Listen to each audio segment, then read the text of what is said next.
রাজধানীর রাতদিন হাসপাতালে ৬ নবজাতকের মৃত্যুর ঘটনায় গঠিত তদন্ত কমিটি ভুক্তভোগী পরিবারগুলোর সঙ্গে দেখা করেছে। এ বিষয়ে আরও জানাতে আমাদের সঙ্গে যুক্ত হচ্ছেন জিহাদুল ইসলাম। জিহাদ, প্রথমেই জানতে চাই যে তদন্ত কমিটি কি বলছে, আর আপনার সঙ্গে আজকে পুলিশের রমনা বিভাগের ডিসির কথা হয়েছে, সেক্ষেত্রে তিনি কি বলেছেন সে বিষয়টিও জানতে চাচ্ছি।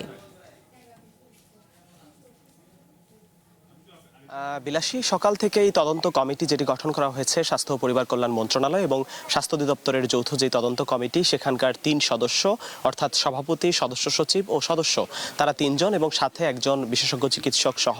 ৪ জনের একটি প্রতিনিধি দল প্রথমেই রাজধানীর নন্দীপাড়ায় যে ৬টি শিশু মৃত্যুর ঘটনা, সেখানে দুটি যমজ শিশুর যে পরিবার রয়েছে, নাজমা হাসান দম্পতি, তাদের পরিবারের সাথে কথা বলেছে এবং সেখানে কথা বলে তাদের যে অভিযোগগুলো সেগুলো জেনেছে। বিশেষ করে চিকিৎসকদের অবহেলা সহ নানা কার্যক্রম, সেদিন ভেন্টিলেশন ব্যবস্থা বা যে দুর্গন্ধ সেই পোস্ট অপারেটিভ ওয়ার্ডটিতে পাওয়া গেছে, সেই পুরো ঘটনার বিবরণ তারা লিপিবদ্ধ করেছে এবং সেখান থেকে তারা পরবর্তীতে রাজধানীর কেরানীগঞ্জের যে রোহিতপুরের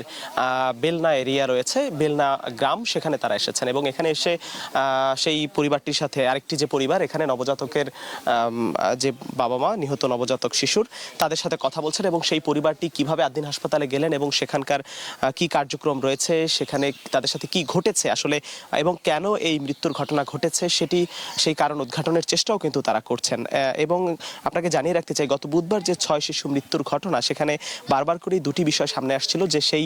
পোস্ট অপারেটিভ ওয়ার্ডে অক্সিজেন না পেয়ে এবং এসির গ্যাস লিকেজ, এই দুটি কারণ সামনে আসছিল। কারণ ওই ওয়ার্ডে ভেন্টিলেশনের যে ব্যবস্থা বা এসির না চললে বা এসি বন্ধ থাকলে যে অক্সিজেন চলাচল ব্যবস্থা সেটি বন্ধ হয়ে যায়, যে কারণে এই ঘটনাটি ঘটতে পারে বলে তেমনটাই ধারণা করা হচ্ছিল শুরু থেকে। এবং তবে সঠিক যে কারণ সেটি উদ্ঘাটনের জন্য সিআইডির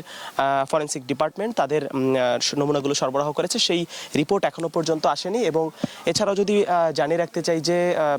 দুটি, বিশেষ করে এই তদন্ত কমিটি তদন্ত করছে, তারা ইতিমধ্যেই পরিবারটির সাথে কথা বলছে, সেটি দেখতেই পেলেন এবং সিআইডির তদন্ত প্রতিবেদন এখনো আসেনি। তবে আমরা ডিএমপির যে রমনা ডিসি রয়েছেন তার সাথে কথা বলেছিলাম, জাহিদুল ইসলাম, তিনি যেমনটা বলেছেন যে তারাও অপেক্ষা করছেন এই সিআইডির ফরেন্সিক রিপোর্ট এবং তদন্ত কমিটির যে প্রতিবেদন রয়েছে, সেই প্রতিবেদনের পরে তারা পুলিশের যে রিপোর্ট রয়েছে সেটি তারা দাখিল করবেন, তেমনটি তাদের পক্ষ থেকে জানানো হয়েছে। তবে তারাও নিজেদের মতো করে আলাদা তদন্ত করছেন এবং নজরদারিতে রয়েছে, বিশেষ করে যারা হাসপাতাল কর্তৃপক্ষ রয়েছে, সেদিন রাতে যে নার্সরা ডিউটি করেছেন এবং ইনচার্জ সহ যে চিকিৎসক দায়িত্বে ছিলেন, সেই কার্যক্রমগুলো তারাও নজরদারিতে রেখেছেন এবং তবে কাউকে আটক বা গ্রেপ্তার করা হয়নি। এই ছিল আমার কাছে কেরানীগঞ্জের রোহিতপুর থেকে বিলাসী।